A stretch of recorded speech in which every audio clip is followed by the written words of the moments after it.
period and frequency. So हमने periodic motion को define किया ही है. Any motion that repeats itself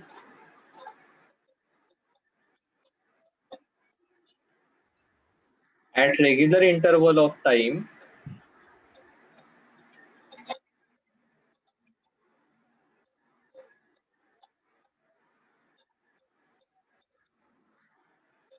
is called as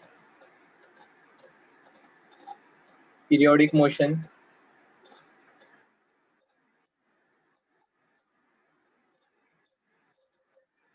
ठीक है. अब ये जो टाइम पीरियड है जिसके बाद ये मोशन खुद को रिपीट करती है, that is called as period. The smallest time interval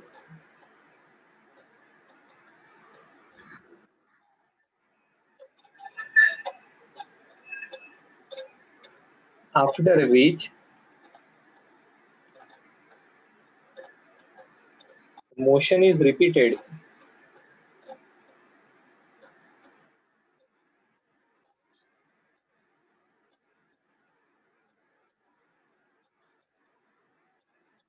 is called its period.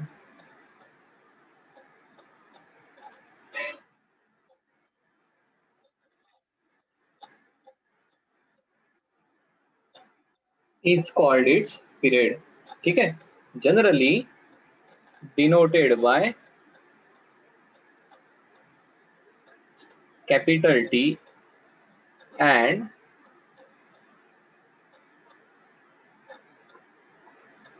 SI unit is second.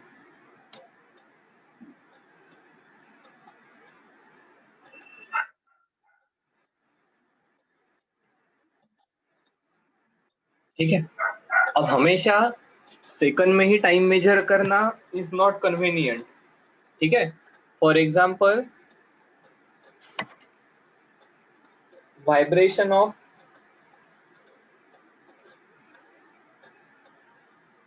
Quartz crystal.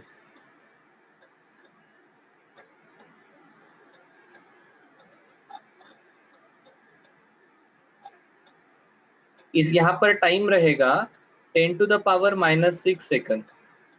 सो ऐसे केस में हम माइक्रो सेकंड या मिली सेकंड ऐसा वर्ड यूज करेंगे. ठीक है. And in some cases some periodic motion, for example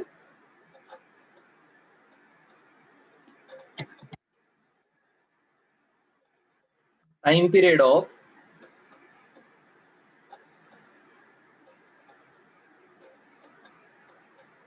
Earth's revolution around sun.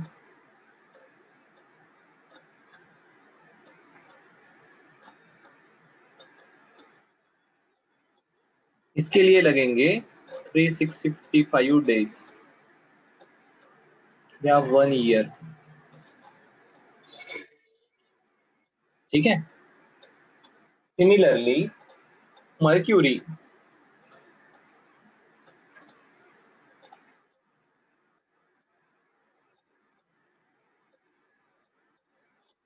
It is 88 days.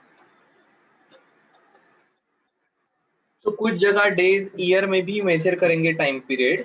कभी कभी अगर छोटा रहेगा तो it will be measured in micro seconds. ठीक है. सो ये हो गया time period.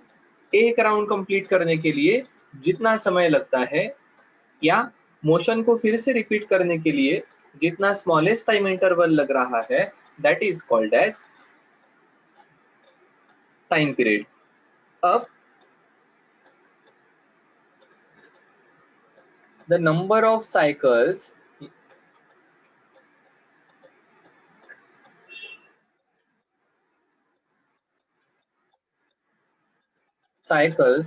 or oscillations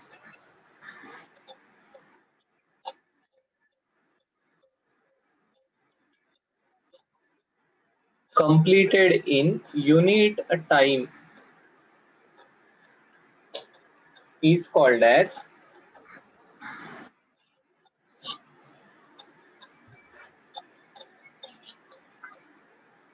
frequency of the motion.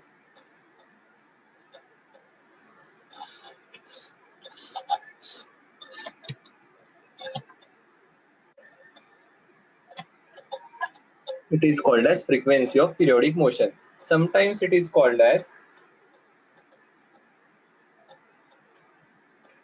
the inverse of time period t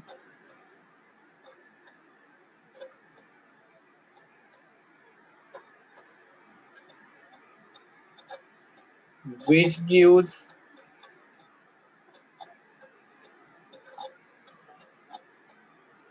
repetitions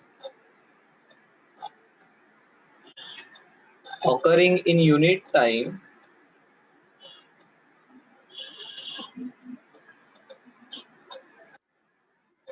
is called as frequency, denoted by symbol nu given by 1 by t. Obviously unit रहेगा 1/second. इसे ही hertz इस नाम से कहा जाता है. HZ.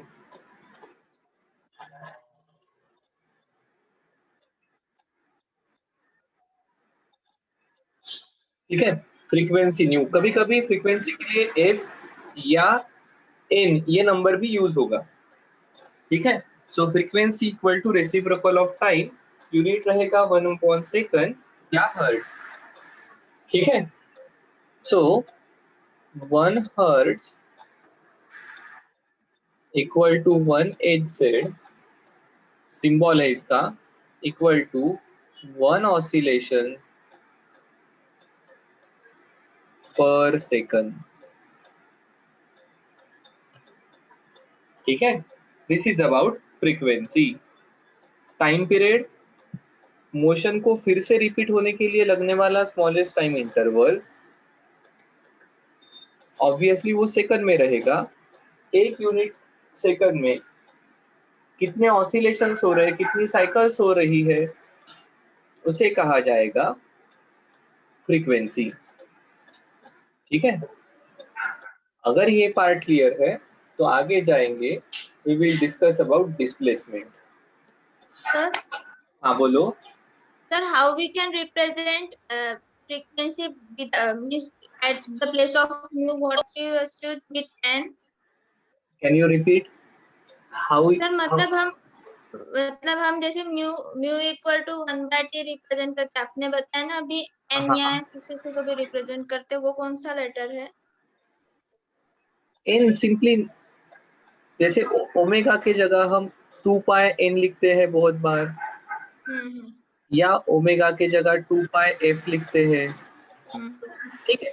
ये new है ना, NUE. सो कुछ बुक्स में आपको एन या एफ भी दिखाई देगा. ठीक है. It just the different ways of representation, बाकी कुछ भी नहीं है. न्यू भी कहा जाएगा, एन भी कहा जाएगा, या एफ भी कहा जाएगा. ठीक है.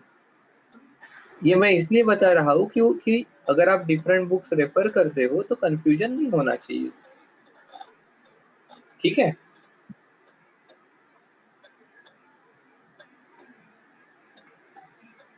So the next point is displacement.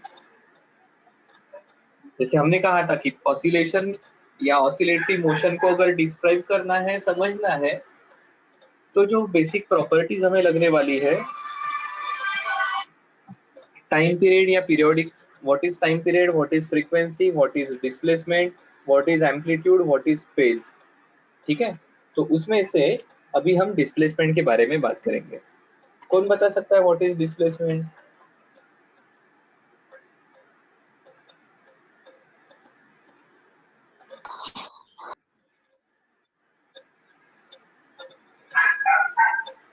Change in its position vector. Change in its position vector, ये हम हमारे मोशन इन स्ट्रेट लाइन के केस में इस प्रकार से डिस्प्लेसमेंट को डिफाइन करते हैं. या shortest distance between final and initial position. So वहां पर डिस्प्लेसमेंट ये मीटर में ही हमेशा मेजर होगी. ठीक है, it's actually length, shortage distance it is actually length, but in this chapter हम सिर्फ लेंथ के जगह पर अब हमारा कंसेप्ट ब्रॉड कर रहे हैं। ठीक है, हम क्या कहते हैं,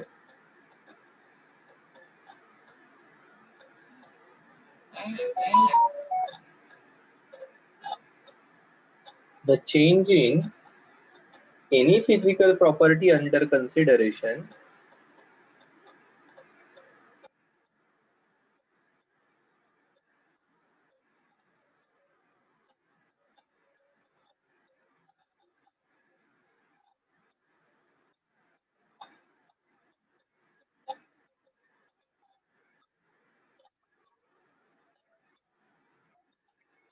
can be considered as displacement। ठीक है, सो मतलब फॉर एग्जांपल ये कोई बॉल है जो मीन पोजीशन के अबाउट ऑसिलेट हो रहा है।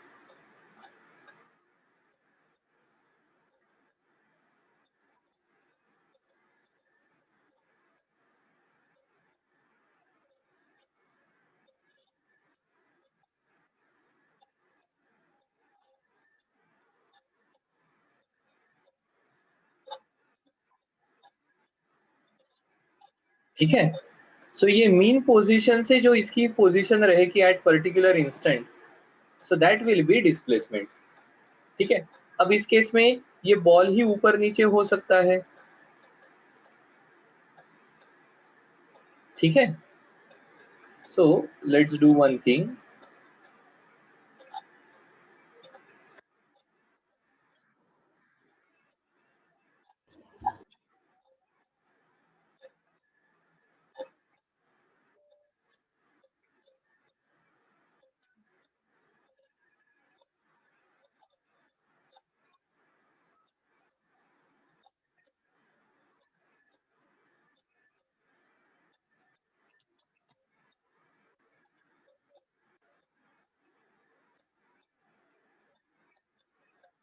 तो देखो ये बॉल की ओरिजिनल पोजीशन रहेगी ओ, ये कोई पोजीशन है ए, ये कोई पोजीशन है B.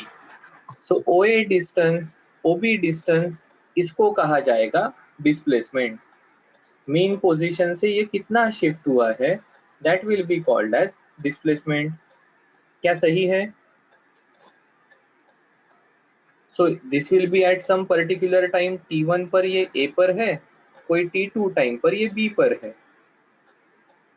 So the ball which is oscillating about this mean position O, इसकी जो डिस्प्लेसमेंट है मतलब मीन पोजीशन से ये कितना शिफ्ट हुआ है। ठीक है, दूसरा क्या हो सकता है, सो दूसरा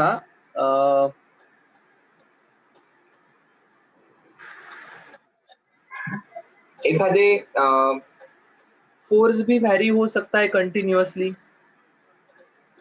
ठीक है, अगर फोर्स भी कंटिन्यूअसली वैरी हो सकता है तो हम फोर्स की भी कितना वेरिएशन हुआ है मीन वैल्यू से, उसको भी हम इस प्रकार से डिस्प्लेसमेंट के फॉर्म में रिप्रेजेंट कर सकते हैं। मतलब क्या, तो मतलब ऐसा,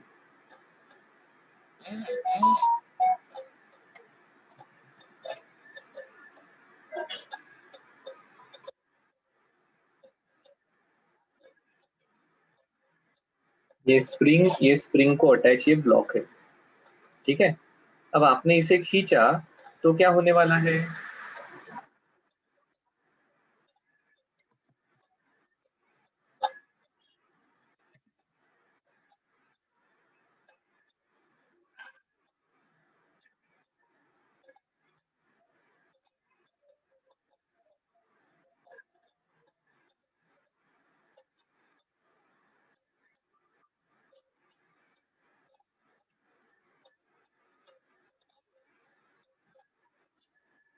ये हमारी तीन कंडीशन है।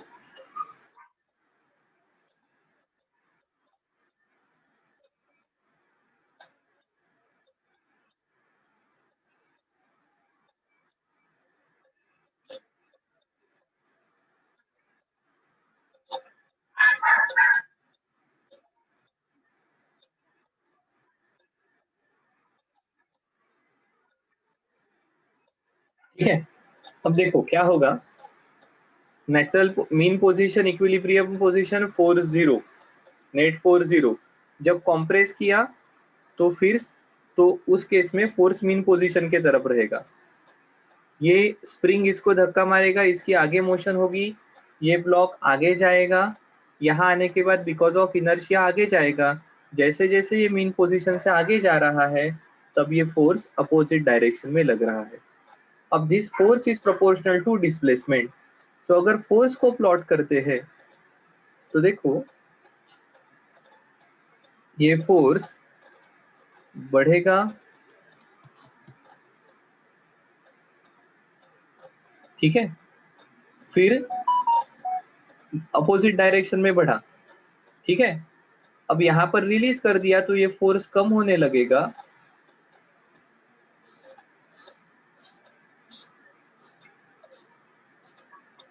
सो बेसिकली ये मीन पोजीशन से कम ज्यादा होते रहेगा फोर्स, ठीक है। जो फोर्स यहाँ पर एक्सर्ट किया है ये फोर्स कम ज्यादा होते रहेगा।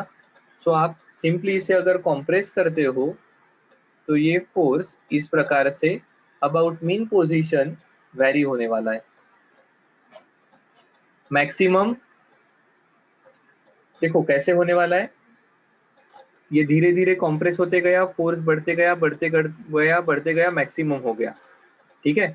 अब ये यहाँ से निकला तो डिस्प्लेसमेंट कम होते जा रही है, फोर्स कम होते जा रहा है। तो यहाँ से फोर्स बढ़ा, कम हुआ, ठीक है। अब क्या होगा, ये आगे के डायरेक्शन में जाएगा तो फोर्स अपोजिट डायरेक्शन में है। तो मतलब अगर ये हमारी लाइन रहेगी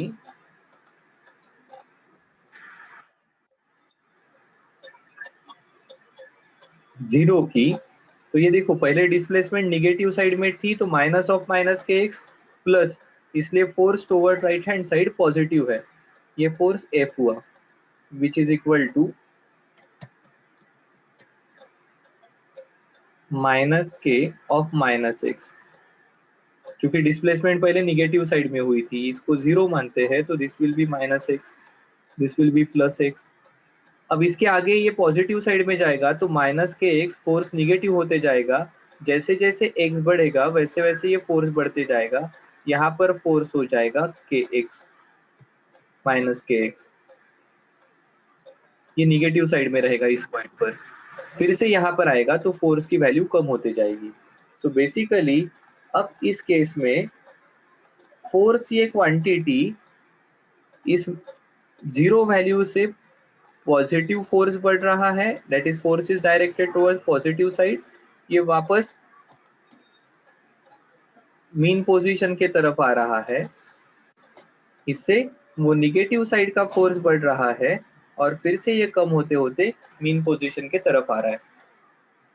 सो even this change from mean position can be considered as displacement. एक पर्टिकुलर एक्स वैल्यू के लिए कितना फोर्स है, मीन पोजीशन से फोर्स कितना चेंज हुआ है, तो यहाँ पर हम फोर्स को भी डिस्प्लेसमेंट करेंगे। आया क्या ध्यान में, यही हमने यहाँ पर ऊपर लिखा है, the change in any physical property, in this case the physical property is force, this physical property में B voltage, it may be current under consideration can be considered as displacement। इस केस में actual change in position, change in position को हम यहाँ पर displacement कहने वाले हैं, ठीक है। सो इस प्रकार से not only length but different physical property को भी अगर आप इस प्रकार से प्लॉट करते हो तो उसे आप डिस्प्लेसमेंट कहोगे। क्या क्लियर है क्या?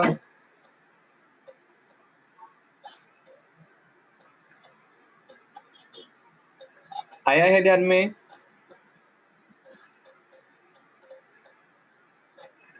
देखो हम इस डिस्प्लेसमेंट के बारे में कहेंगे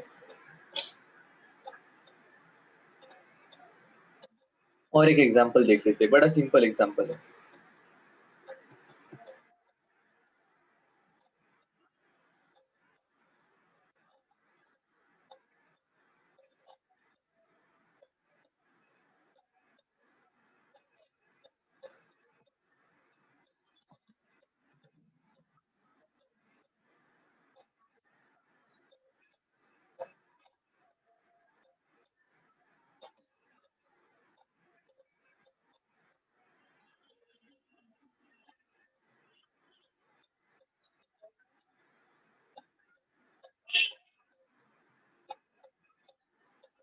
अभी हमारा सिंपल पेंडुलम है, इफ इट इज ऑसिलेटिंग तो यहाँ पर इसकी चेंज इन पोजीशन ये आप कैसे बताओगे, तो इस एंगल थीटा में, तो यहाँ पर डिस्प्लेसमेंट ये एंगल के फॉर्म में रहेगी, ठीक है, मीन पोजीशन से कितना एंगल चेंज हुआ है, तो यहाँ पर चेंज इन एंगल ये डिस्प्लेसमेंट रहने वाली है, ठीक है।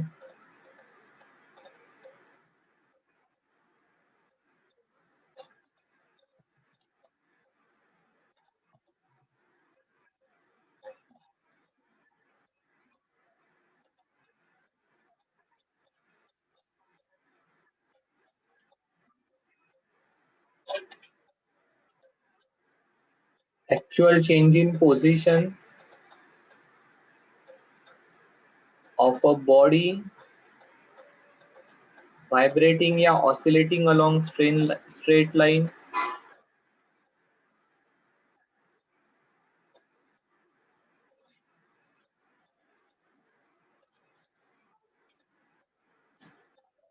it can be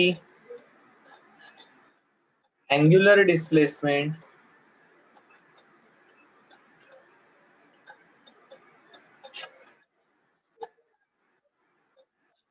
in case of pendulum it can be force or voltage और करंट, ठीक है, ऐसे डिफरेंट डिफरेंट डिस्प्लेसमेंट वेरिएबल हो सकते हैं।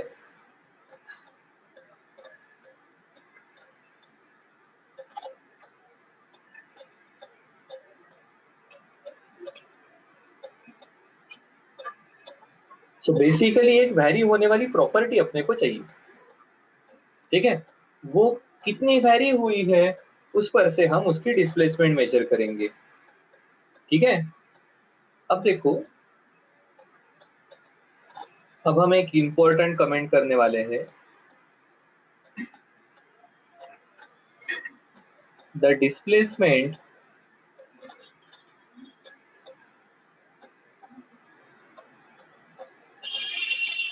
Can be represented by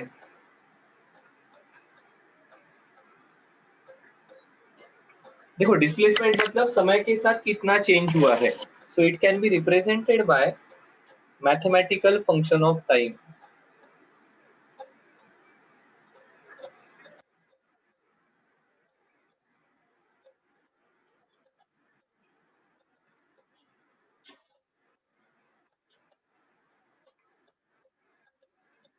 in case of periodic motion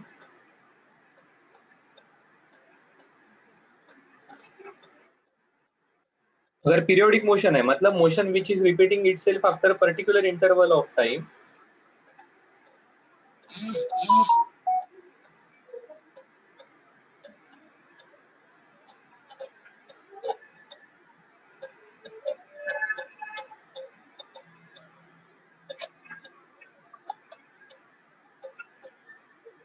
periodic function of time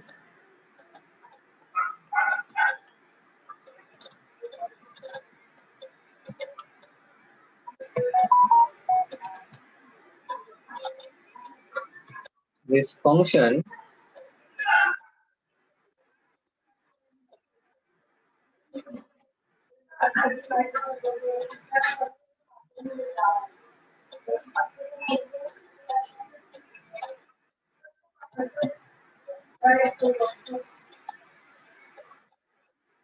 simplest form of which जिसका simplest form क्या हो सकता है, एखादे पीरियोडिक फंक्शन का सिंपलेस्ट फॉर्म जो टाइम पर डिपेंडेंट है is a cos omega t, a cos omega t, ठीक है। देखो ये कितने समय के बाद रिपीट होता है, सो कॉस फंक्शन के बारे में थोड़ा सा जानते हैं। कोई बता सकता है कॉस कितने कितने एंगल के बाद खुद को रिपीट करता है,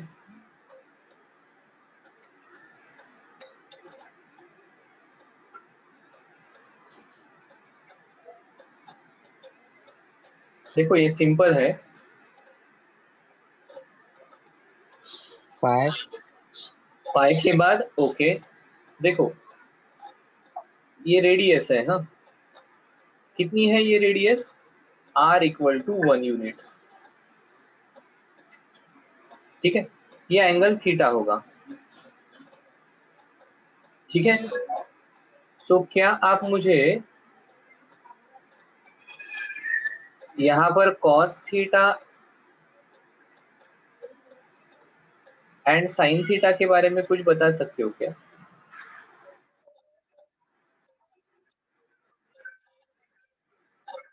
If r equal to 1 unit, what is cos theta and what is sin theta?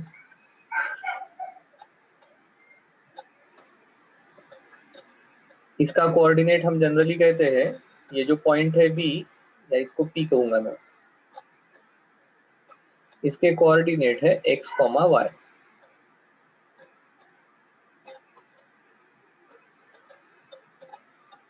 This is y coordinate और ये x कोऑर्डिनेट रहेगा। तो अब देखो cos थीटा मतलब क्या होता है, adjacent upon hypotenuse. This is OA upon OP। sin theta opposite AP upon OP। अब देखो OA मतलब कितना है, OA मतलब x है, OP मतलब रेडियस मतलब 1 है, AP मतलब कितना है, AP सर AP मतलब y हो जाएगा, रेडियस 1।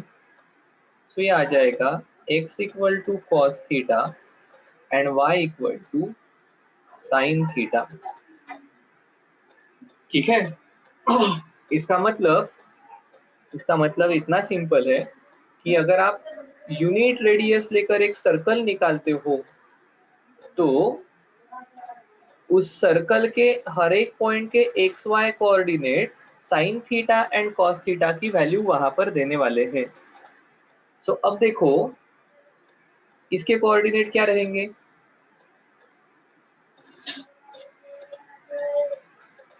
यूनिट रेडियस है, ये रेडियस है मतलब 1। सो ये x है या y है, दिस इज x। तो इसके कोऑर्डिनेट आ जाएंगे इस पॉइंट के 1,0। इस पॉइंट के कोऑर्डिनेट क्या आ जाएंगे, यहाँ पर x 0 है y 1 है, इसके कोऑर्डिनेट क्या आ जाएंगे, x -1 है y 0 है, और इसके क्या आ जाएंगे, यहाँ पर x 0 है y -1 है। सो देखो यहाँ से फिर से इस पॉइंट पर पहुंच गए तो वैल्यू 1 आने वाली है।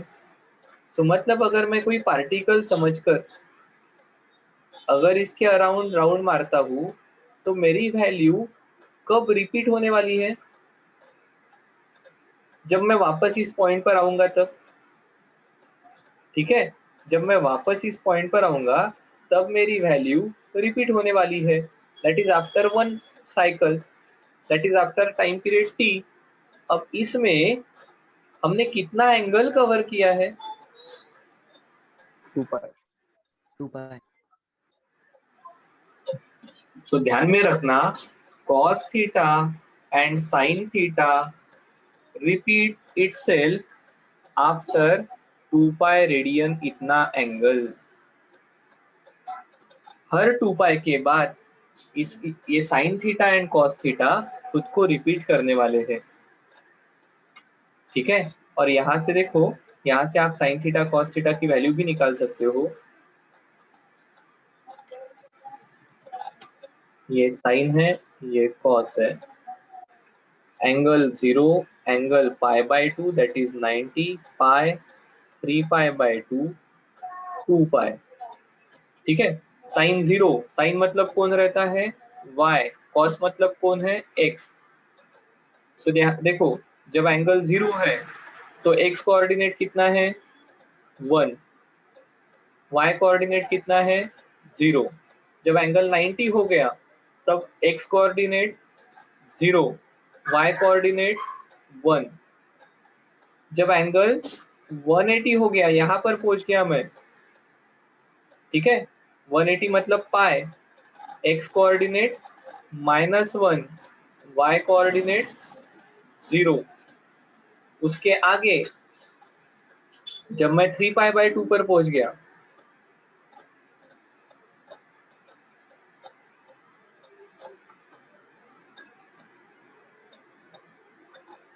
ठीक है, मैं 3π/2 पर पहुंच गया, x की वैल्यू 0, y की वैल्यू -1, एंड फाइनली मैं 2π पर पहुंच गया, तब x की वैल्यू फिर से 1 आ गई एंड y की वैल्यू 0 है। देखो ये वैल्यू फिर से रिपीट हो रही है। तो इसलिए sin theta and cos theta are periodic functions which repeat themselves after angle of 2π। क्या ध्यान में आया क्या?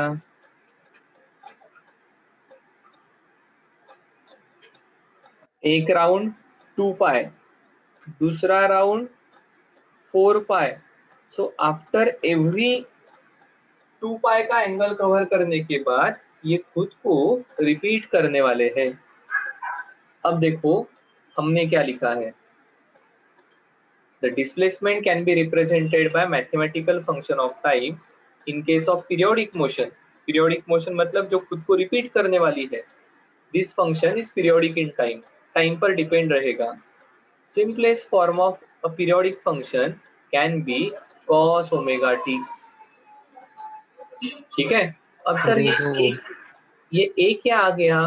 तो इस ए को हम एम्पलीट्यूड कहते हैं। ठीक है, सो देखो यहां पर ही मैं लिखता हूं आगे का पार्ट।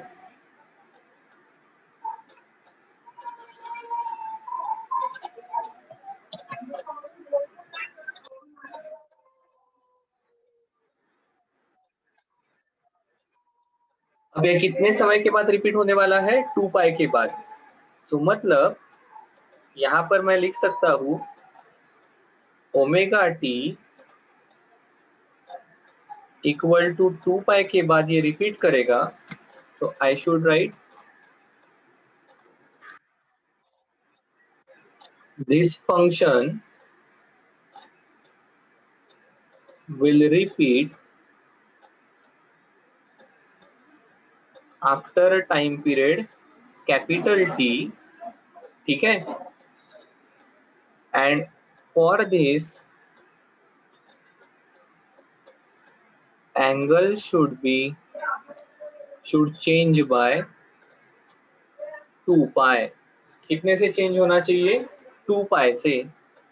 सो ये जो एंगल है ये 2π से जब चेंज होगा तब ये जो टाइम पीरियड जो लगा होगा that will be capital T. 2π इतना एंगल जब कवर किया होगा तब ये फंक्शन खुद को रिपीट करने वाला है, इसलिए उस केस में जो टाइम रहेगा that will be omega into capital T. And hence, एक सेकंड,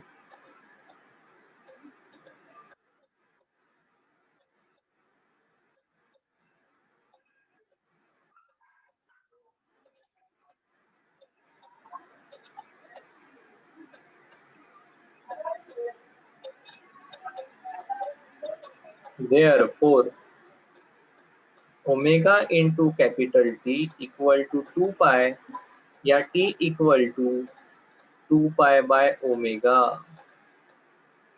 या इसको ही आप लिख सकते हो omega equal to 2π/t, that is 1/t मतलब फ्रीक्वेंसी। ठीक है, सर इसका मतलब क्या 2π/ओमेगा टी समय से ये अपना मोशन फिर से चेंज करेगा क्या? मोशन फिर से नहीं, ये मोशन फिर से रिपीट करेगा।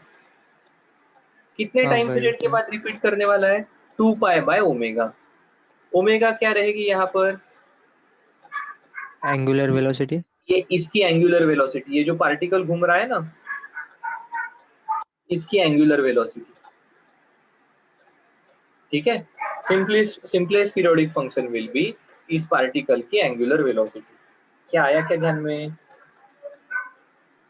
Yes sir. ठीक है, अब थोड़ा सा मैथमेटिक्स का पार्ट है, देखो वो पार्ट भी अपन लिखते हैं।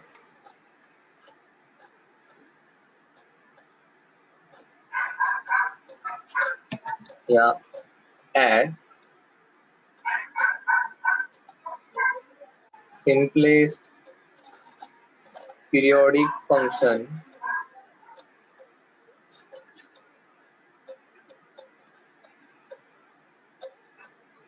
in time is given by function of time equal to a cos omega t। अब देखो, हाँ सर, कॉस लेना कंपलसरी है क्या? साइन लिया तो नहीं चलेगा? साइन लिया तो भी चलेगा, क्योंकि जैसे कॉस चेंज हो रहा है वैसे साइन भी चेंज हो रहा है। देखो साइन की भी वैल्यू शुरुआत में 0 थी, 2 पाई के बाद 0 आ रही है। ठीक है, सो कॉस ओमेगा टी लो या साइन ओमेगा टी लो, कोई फर्क नहीं पड़ने वाला है। ठीक है, बोथ आर पीरियोडिक फंक्शन। ठीक है,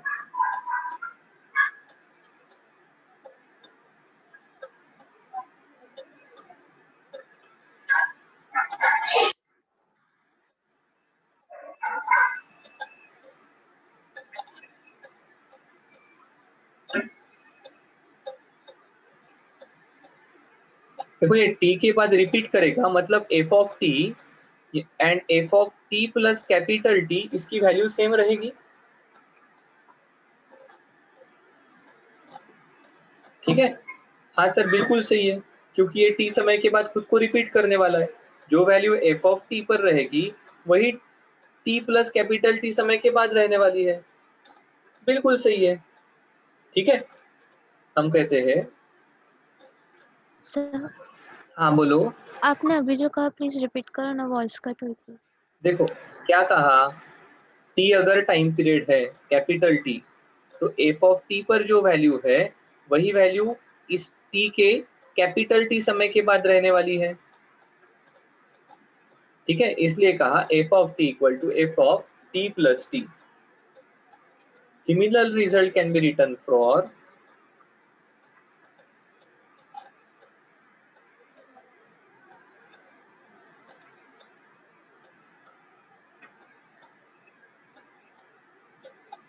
F of t A sine omega t. क्यों? क्योंकि हमने अभी देखा है साइन भी उसी प्रकार से उसी ओरिजिनल वैल्यू पर वापस आता है जैसे कॉस आता है आफ्टर 2 पाई इतना angle.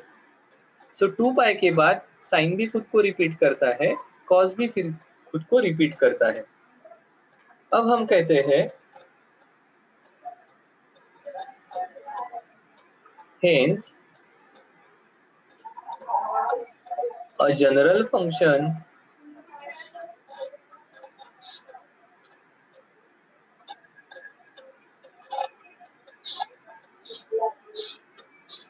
can be written as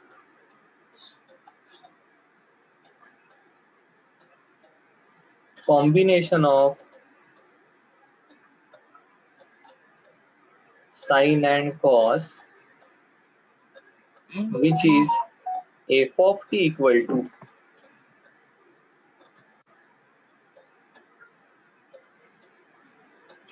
a sin omega t plus b cos omega t। cos and sin both are periodic function, इसलिए उनके कॉम्बिनेशन का भी linear combination will be a periodic function। और यहाँ पर हम थोड़ा सा सब्स्टिट्यूशन करते हैं, a equal to D cos phi, ये प्योर मैथमेटिक्स है हाँ, और b को सब्स्टिट्यूट करते हैं d साइन फाई, तो ये रिलेशन बन जाता है f of t equal to d। a के जगह देखो cos फाई पुट किया, लगे तो पुट करके दिखाता हूँ।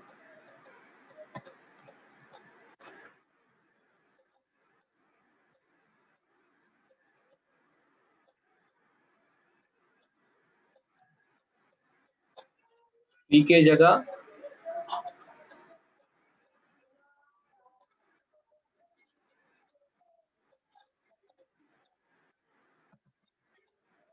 और b के जगह d sin phi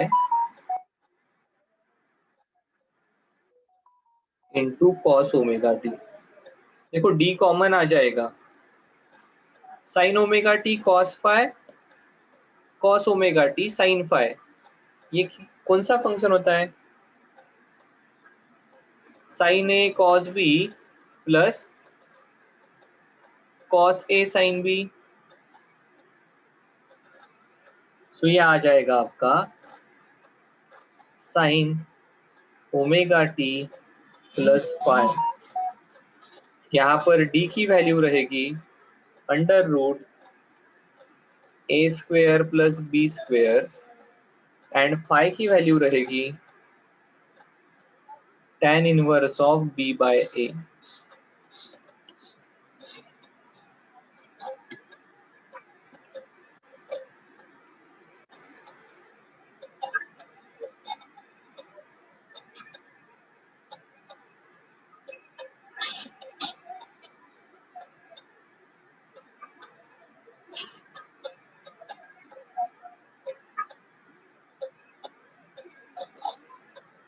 ठीक है, फाइ की वैल्यू रहेगी tan inverse of b by a। Sir ये क्या किया? कुछ भी नहीं, हमने एक जनरल पीरियोडिक फंक्शन किस प्रकार से रहेगा, ठीक है, इसको डिफाइन किया, बाकी कुछ भी नहीं। And it can be represented in mathematical form as a combination of sine and cos function. ठीक है,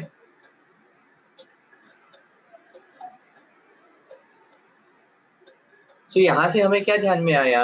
हमें ध्यान में आया कि भैया देखो, कोई भी पीरियोडिक फंक्शन है, कोई भी पीरियोडिक फंक्शन है, इसे आप दो साइन एंड कॉस के कारण रिप्रेजेंट किए वाले पीरियोडिक फंक्शन के फॉर्म में रिप्रेजेंट कर सकते हो। उसके लिए जो सुटेबल कोएफिशिएंट चाहिए d, a, b, phi, इनको आप ले सकते हो। सो इम्पोर्टेंट रिजल्ट हमें यहाँ पर मिला कि a periodic function can be represented by cos या साइन फंक्शन। ये हम किसके तरफ जा रहे हैं? हम समझने की कोशिश कर रहे हैं कि ऑसिलेटरी मोशन का इक्वेशन कैसे लिखना। ऑसिलेटरी मोशन में हमने क्या कहा? What is oscillatory motion? Oscillatory motion ये पीरियोडिक मोशन है। पीरियोडिक मोशन का इक्वेशन आ गया। इसके साथ ऑसिलेटरी मोशन के दो एडिशनल कंडीशंस हमने देखी। क्या देखी? So force is proportional to displacement and force is always directed toward mean position।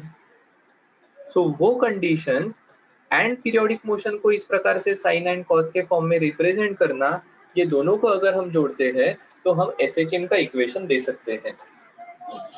ठीक है, आया क्या ध्यान में?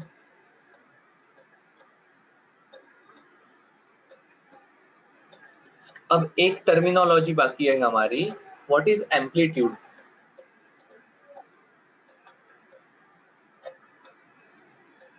कौन बताएगा व्हाट इज एम्पलीट्यूड? तो एम्पलीट्यूड को हम कहते हैं the maximum displacement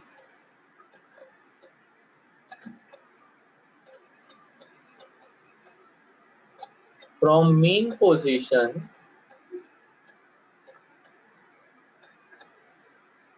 in periodic oscillatory motion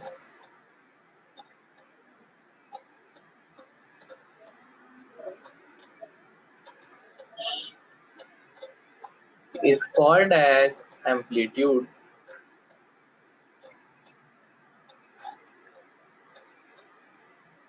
is called as amplitude। Mean position से मैक्सिमम कितनी डिस्प्लेसमेंट हुई है, इसे एम्पलीट्यूड कहेंगे। ठीक है, चलो, अगर इतना ध्यान में आ गया तो we will move towards what is actually SHM। ठीक है सर, हाँ बोलो।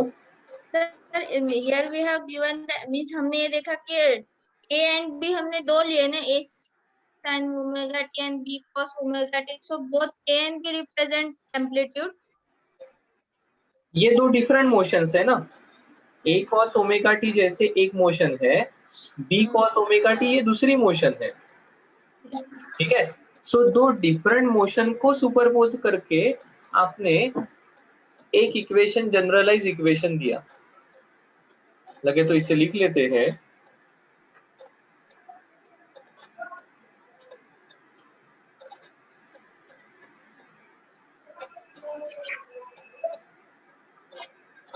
देखो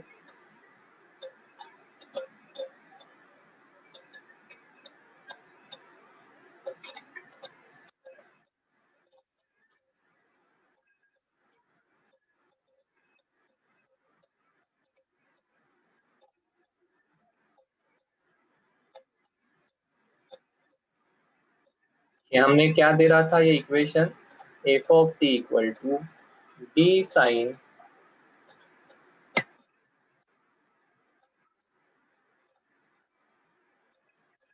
ओमेगा टी प्लस फाइव, ठीक है। यहाँ डी की वैल्यू भी आपको पता है, फाइव की भी वैल्यू पता है। तो यहाँ पर हम कहते हैं any periodic function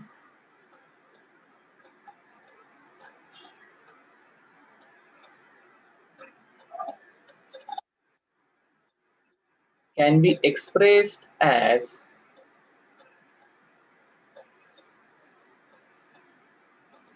a superposition of, superposition मतलब क्या आपने कभी ट्रेसिंग करके डायग्राम निकाली है क्या? Yes sir. So that is superposition. एक पेज के ऊपर दूसरा पेज रखते हो और वो थोड़ा सा अगर शिफ्ट हो जाता है तो दोनों पिक्चर्स आपको साथ में दिखते हैं। या समटाइम्स ये कपड़ों के साथ होता है, टिपिकली गर्ल्स के ड्रेसेस के साथ वो ऊपर वाला बहुत जाली जाली वाला वर्क वाला कुछ तो रहता है और उसके नीचे प्लेन कपड़ा रहता है। ये जब ये दोनों साथ में आ जाते हैं तो आपको लगता है उस कपड़े के ऊपर इस प्रकार का डिजाइन बनाया है। होता है ऐसा? ट्रेसिंग के थ्रू डायग्राम निकालना या इस प्रकार से दो कपड़े या ऐसा आपने कहा देखा होगा, और बटर पेपर वगैरह जहां पर यूज करते हो ना आप, सो वहां पर बेसिकली ट्रांसपेरेंट पेपर रहा तो वो डिजाइन आपको दिखाई देगा। सो दैट इज सुपरपोजिशन, एक दूसरे के ऊपर रखना, ठीक है। So any periodic function can be expressed as superposition of sine and cosine function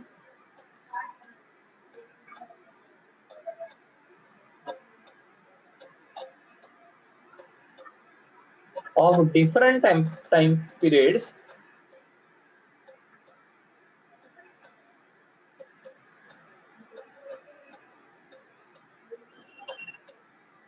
and different with suitable coefficient.